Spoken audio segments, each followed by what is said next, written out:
when you create something in Illustrator and when you can see the background through it, then obviously it's transparent, right? Turns out it's getting difficult. Welcome to the Vector Garden. In this video, we are talking about transparency and how you create it in Illustrator. Why is that important? Well, transparency can cause some not so nice things. Those white lines in some PDFs, they can be caused by transparency. And also when you're talking with other people about how to solve a certain problem you have, then it's very important how you've made the thing. And the mention of transparency alone rings a lot of alarming bells in people because of the issues it can cause in production. So we need to talk about it so that when you mention it, then you are sure you really have transparency in your file. How can you detect it? Now, the first thing is when you go into the View menu, then we have inside of here the transparency grid. And then when you create something and we make something with a stroke, but we do not have a fill, then you can see the background through it. You see these things that are in the background layer, but also that grid. Then, yeah, it's transparent, but it's not. This is just no fill, so you just see the stroke and not a fill, so it's not transparency. So the transparency grid is nice, but it's not enough in order to figure out if something is transparent or not. So I'm going to turn that off. It's slightly distracting. We're going to see a better method later. I'm going to delete this and we take a look at the next thing. So I'm going to create this square and then we get another square on top, which is red. And then I'm going to select them both and make a compound path. And again, we can see through this. And if you are using a French version of Illustrator, then it also has a distracting name because this is called tracé transparent. But it's not transparency either. A compound path is a pretty old construction inside of vector applications, but not transparency. It has been invented way before transparency. Let's get to the next thing. I'm going to delete this one as well. In the window menu, we have the transparency panel in here. And now we're getting really close. So let's draw just another shape. And in here, you can make this lighten or screen or something else. And this way, you're actually creating transparency. Let's go in here and show the options. There are some more options. And also, when you create something in here, then you are creating transparency. Let's see another thing. Another shape and putting something on top. And I'm going to make that one black. And then we can select the two and make a mask. And turn off this clip option, so now that has a hole inside. And then we have transparency. So how do we find out what is transparent in the file? So when you go to Window, then you have the Flattener preview. And Flattener means the transparency flattener, the engine inside Illustrator that prepares transparency in a way that the objects are no longer stacked, but are just neighbored. That is the flattener. I'm going to show the options and refresh this, and then you see the artwork in a window inside the panel. And the nice menu in here is this one, so we can get highlights. And the fact alone that there are some active options inside this menu tells us there is some transparency in the file. So let's go to transparent objects. And you see these two are highlighted. These are the objects that actually have transparency applied to them.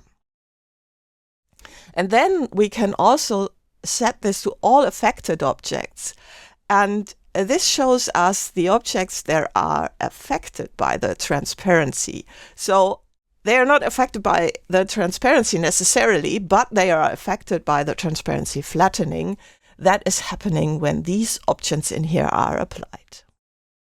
Let's move this to the side so you see they are not actually stacked, these two. And let's go to a refresh, and then you see this is no longer affected. But sometimes when you have them too close together, then still the object that is just neighbored might be affected by the transparency flattening. Okay, let's take a look at how else you can have transparency in your file. So these objects, obviously, and of course, when you reduce the opacity, then you get transparency. Let's set this to 100 again and refresh, and you see no longer. But then we also have transparency inside of here in the effects. So of course, these effects down here, the Photoshop effects, I'm going to turn on the color halftone. So let's go to OK. And again, we have transparency, and also in an area around this. And that is happening because of an option. Let's go to the document raster effect settings. And you see the background is set to transparent. And we have this add option. That makes the edit area. We can also set the background to white. And then refresh this. And you see no longer transparency in here. So some effects and some settings cause transparency. Let's go in here again, and I'm going to set this to transparent again. And then let's create another shape. And this time I'm going to apply something from the Illustrator effects. I'm going to stylize and make a drop shadow like this and refresh this. And you see it's affected, but only the shadow area around it. So this is also true for some other effects in here. So the feather, the inner glow, the outer glow, they also cause transparency. And of course, the rasterize effect might cause transparency as well. And then we have some other effect that does it. So let's go to Effect, 3D and Materials, and extrude this. Just like this. It's extruded. Let's refresh this. And you see this one is affected as well. Because that is a pixel-based effect. And then we have transparency in there. Let's take a look at the other one. So let's go to Effect, 3D Classic, and Extrude. And then you see this is not affected. This is a, well, it's not such a pure vector effect as you might think. So let's set this to a gradient. The original object has a gradient. And then let's refresh this. And then you see transparency in that area. Let's take a look at that. We're going to the Appearance panel. And let's just inspect that. And you see we have rasterized gradients in here. And then we also get transparency introduced to this. So transparency is also hidden in some of the effects. And also some where you might not think it at first. Now let's have some other source of transparency, and I'm going to place something. So I have some images here. So let's take this image here and place that. That is just an image. So I have drawn something in Photoshop, and let's refresh here and you see no transparency. This is just a flat image. And let's also inspect these in Photoshop and take a look at how they look inside of Photoshop. I'm going to open them.